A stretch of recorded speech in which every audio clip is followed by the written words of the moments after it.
Welcome back to Preparing for the Unexpected. Today we are talking with Regina Phelps. Regina, great first segment there, talking about supply chains and having a look at our resilience and the things that we've got. Now, what's our next piece you want to touch on from the report? Sure. The second one, which I think is super important, is mis and disinformation. And if you stop and think about that for a moment, the world is aflush with mis and disinformation. It has been really since social media. There's always been propaganda, there's always been that. But I think it's fueled now by certainly social media and where most people get their information.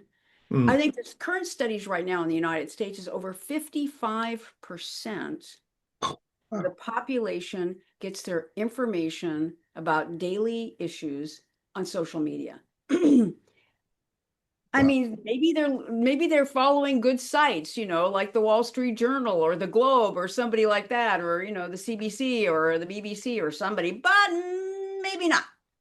And so that's actually incredible to me. And I'd be curious if that's a common thing in Canada as well. But I think that is a big issue because we are then developing our own personal belief structure. It's feeding our thoughts, and then we're making decisions about it. And of course, as we all know, no, we generally plug into the echo chamber of our choice, which means if you're liberal leaning, if you're conservative leaning, whatever, you're dialed into that. And therefore, your view is quite narrow, even though you may think you're actually getting a lot of information. Well, that's part of social media. If you look at one site focused on little green men that came from space, well, guess what's going to pop up in your social media feed all of a sudden? The More algorithm, articles about that. right, right. So then that just feeds the mis and disinformation, and you're going down a rabbit hole believing what's going on. Mm-hmm. And And remember, it's not just us individually, right? mhm. Think of all your employees and think of all the things that they're thinking about. And so when you think about it, is that we no longer share a shared belief. Back in the old days, I'm old enough to remember when there was television only and there wasn't social media and people Yeah, I and remember people too. right. And there were television stations and there weren't that many of them. Like in the United States, there were three big networks. Mhm. And everybody listened to one of those every night. And so we all had a similar understanding. Now you might have disagreements about what's going on, but we all had the basic information that was pretty similar. Now that's really changed. And I think when we're looking at how we are perceived in the world, the United States, Canada, when you're looking at how we make decisions, all of those things are so important. And I think sometimes it's really important for a business to understand that all of your employees aren't necessarily on the same page that you are. Now, Yep. I'm not saying that companies should start, propagandizing their employees, but it's important that we all understand that we all are coming from a very, very different place potentially. Do you see that in Canada as well? Yes. Yeah. People looking at Facebook and AI isn't helping either because now Oh, AI is creating, silly, stupid videos, and that I don't think whoever creates them has no idea how to do quality check. So like, how can anyone think this is true? Because the spelling mistakes are terrible. They've got the people's name wrong, or they've got the wrong picture of the person they're talking about, whether it be a politician, actor, or business leader, whatever. It's just all over the place. That's not helping. And everyone that gets on Facebook or Instagram or X or whatever, the myriad of other sites that are out there, they've all got their own little leaning as well. You know, uh, um, we've all seen what Elon Musk thinks about some things. So that's the way X is geared. right. We've seen Truth Social with Trump. It's geared in a certain direction as well. Well, so are those that run Instagram. So those that run Facebook. They're all geared to a certain direction. Mhm. So you really have to navigate as to what's real and what's not. You can't just look at all the sites that are liberal leaning or Democrat leaning or Republican leaning, whatever it could be. You really have to look at everything to get Mhm. a greater picture because, like you said, there was a time when we were all watching the same newscasts. We were seeing it, it could be Walter Cronkite or somebody else, Dan Rather saying it, but they're saying the same message, regardless of Right, what channel you're watching. Yeah. right, And there then when it comes to organizations, as you said, now employees are all coming from a different direction. Some are, probably have some conspiracy theories running through their head. right, Others right. may be grounded and understanding, no, that's not the way things are. But then that puts extra, I think, extra pressure on leadership to make sure you really live and breathe the vision and mission you have. So Right. that if people have these different thoughts outside of the office, Mhm. when they come in, they should still all be on the same page, be able to get on the same page when it comes to what they're doing in the organization. So Absolutely. I think there's more pressure on leadership to make sure they walk the talk, and talk the talk and whatever it is, all those different expressions that are out there.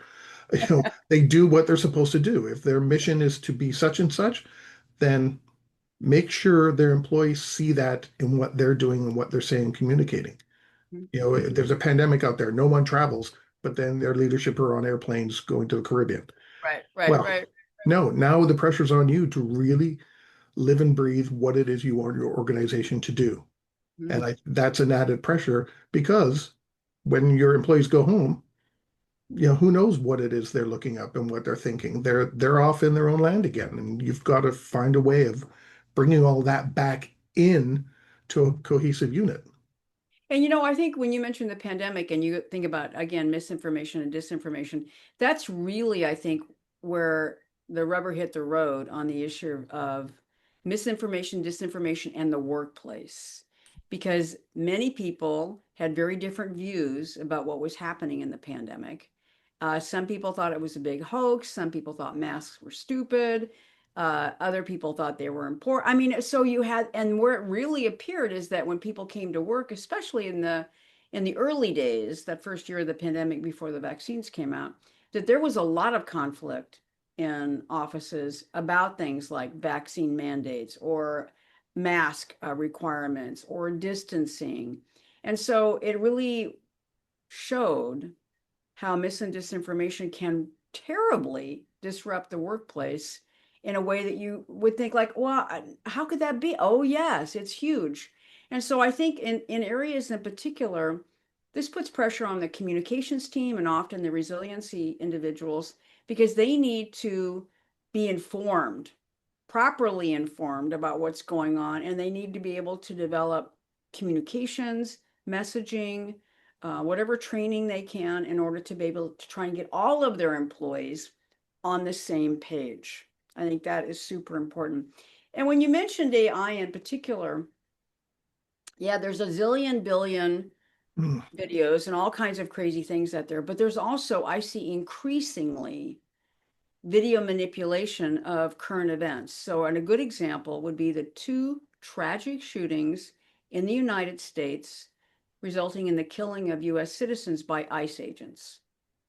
In those particular cases, I've seen the videos that were released from DHS, and then I've seen lots of other kinds of videos where they took those videos and images and manipulated them into something very different.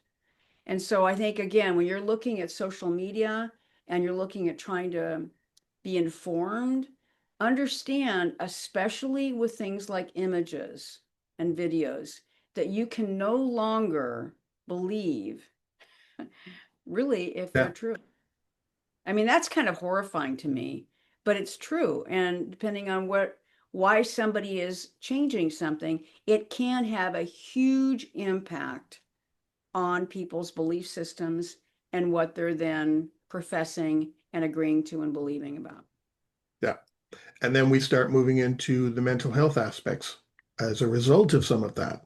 Mhm. When people realize they've been lied to or they're seeing things that aren't there, they've been told that things are there that don't exist or happened that didn't happen.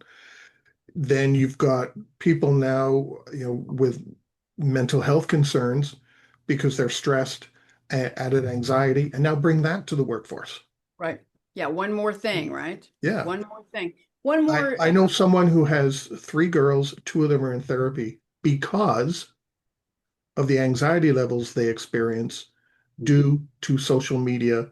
and and they said, their friends are going through it as well, whether their friends are in therapy or not.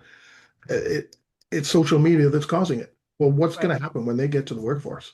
Hmm. And what's happening already in the workforce, we don't know. Yeah. And you mentioned a really important piece, and I'm imagining that the girls that you mentioned that were in therapy were probably younger kids, Hmm. younger meaning, probably under the age of 25. And in particular, uh, girls in particular, young women are really suffering with mental health issues based on social media because girls are anxious enough when they're growing up about how they should look and be and all of those things. Not saying that boys aren't that way, but girls have kind of additional stressors, I think, societally placed. And there's a lot of that in the United States where young women are just frantic about how they look or what they need to be because they're watching Instagram and all these people that are having great lives or they look like this or and just like, oh my gosh. And then to your point, that angst, that painful angst then comes to work. And how sad is that, right? Yeah. And even the parents then, if they're not experiencing anxiety the same way because of social media, are starting to experience it because their children are. Yeah, of course. And they don't know how to deal with it because they didn't grow up with social media. Right. Right. So it's something different for them that they're unable to, I won't say unable to completely relate to, but they don't have the experience to speak Right. to it and Right. relate to it that way. Right. It didn't happen to me. I didn't live through that. So how would I even think about that?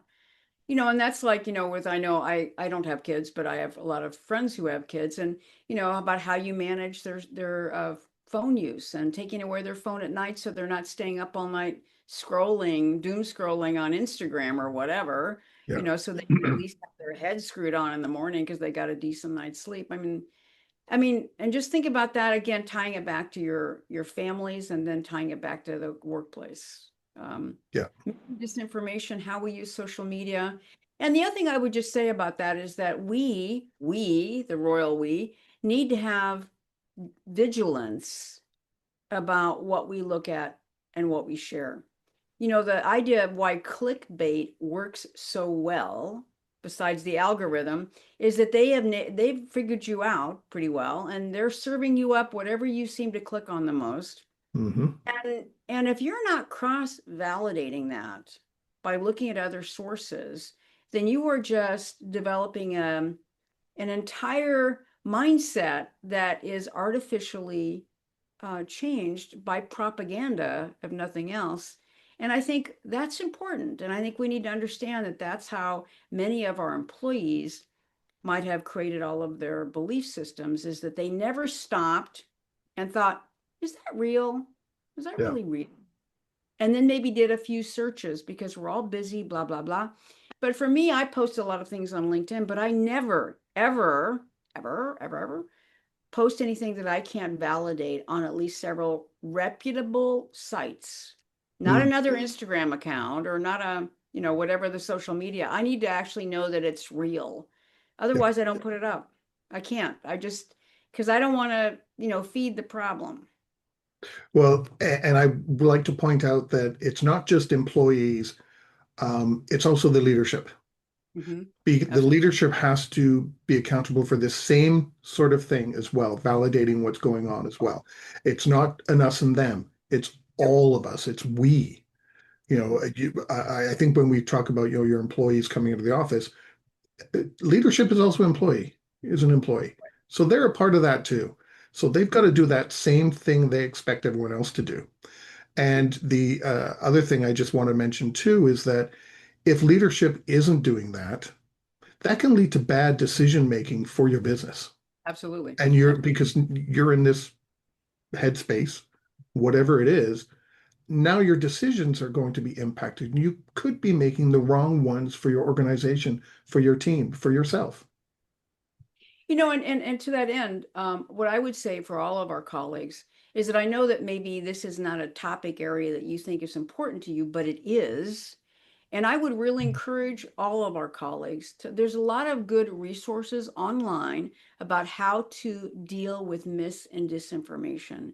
And I think it's important that we educate ourselves, talk about it with others, and that includes your family, your friends, your coworkers, and then really also, really trying to promote that within your business environment, that people need to have what I would call social media hygiene, where they're actually being more careful about what they're posting and reposting, because we can be the biggest problem and be completely unaware of it. Yeah, we're almost at time, but I just want to give one example of something I came across the other day on Facebook. You're familiar with the band Aerosmith? Mhm, sure. Their guitar player, Joe Perry, on Facebook, it said Joe Perry dead.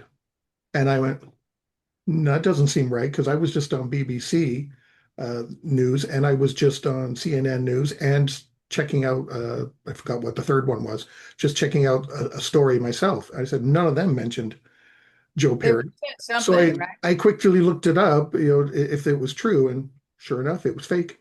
It was a fake story, but a lot of people, and I opened it up, had all the comments, "Oh my God, this is terrible to hear," and Right, come right, right. And on, then of check. course, and what did they do? They shared it, right? Yep, yep. So, oh well. Well, we've come to the end of our second segment. Today we are talking with Regina Phelps, and we will be right back.